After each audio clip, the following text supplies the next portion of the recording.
medyo gitna ng kanta, si Coach Martin. Pumindot agad.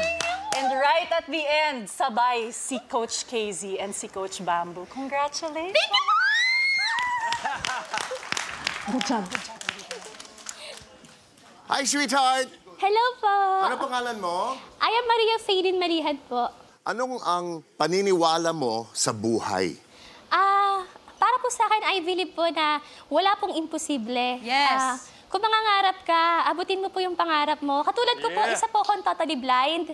Yung same eyes ko po ay parehas po siya na wala nakikita. But ako po ay isang batang nangangarap. Isa po akong, naglalaro din po ako ng sport bukod po sa pagkanta. Ang sport ko po ay running, shot put, and long jump po. Wow! Sabay-sabay? Ang gandang boses mo. Yung kuhang-kuha mo yung feeling ng kanta kahit bata ka pa. Thank you po. Nandyan na lahat, no, guys? I think that I just want you to know, napaka-proud ko. Ako yung tatay mo. Proud na proud ako sa lahat ng sa performance mo, sa boses mo, sa mga notes na binigay mo sa amin. May shot put, may long jump.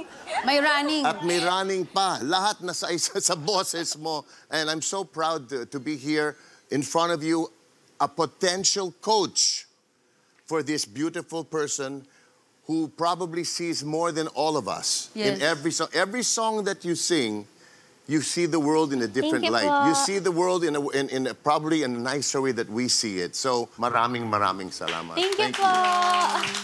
So, athlete pa to. So, competitive. Bagay na bagay ka dito. No? Ako din, Coach, oh. At bagay ka sa Camp Kawayan. Kasi yun ang mga gusto namin, yung mga medyo fighters, right? Umikot ako because I liked your voice. I heard the power, pero ito yun, I heard the potential, right? Thank you po. The potential. May mga parte pa na, medyo, kung ako coach mo, sabihin ko, Faylin, medyo preno ng konti, hindi natin kailangan gawin to. So, hopefully, makapunta ka sa team ko, Camp Kawayan, at ma-guide kita. Thank you po.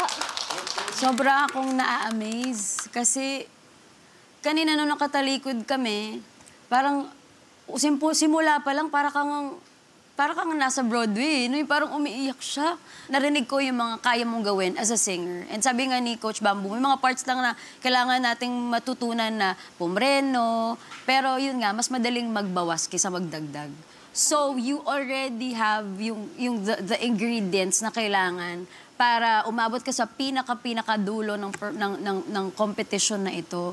If you will choose me as your coach, like I always say, we will find the right songs for you. Kasi even if you say you are totally blind, when you perform, you allow us to see the world through your voice. And that's a very special gift na hindi lahat ng tao ay meron. Not even all singers have. So, I hope you choose me as your coach and I am just so excited of the things we could come up with pag pinili mo ako. Are you ready to make your decision?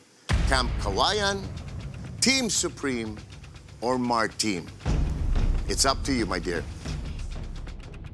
Dahilan ko po kaya ako po siya pipiliin na idol na idol ko po talaga siya and matagal ko na po talaga siyang gustong ma-meet and ngayon po nandito na po ako at nandito na din po yung idol ko po. At alam ko po na mas matutulungan po niya ako sa singing career ko po. And ang pipiliin ko pong coach ay si Coach. Take your time.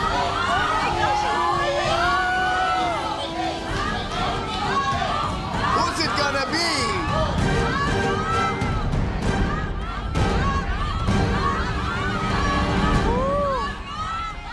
Coach Martin po!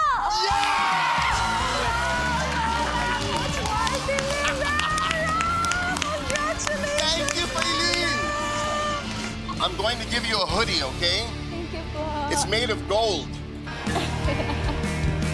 Oh my God. Kunyari, it's gold. Yan, it's gold now because you're wearing it. Faylin is on Mar Team. Congratulations! We're gonna do well. We're gonna do well because you sing so well. You're gonna teach me. Mar Team! Congrats, Coach Martin, and congrats, Faylene! Okay, Faylene, 3 steps down. Thank you, 1, sweetheart. 2, 3. She's got it down already. I know. Congrats. Congratulations, Faylene! Oh, dito ka, dito ka. Lola, dito.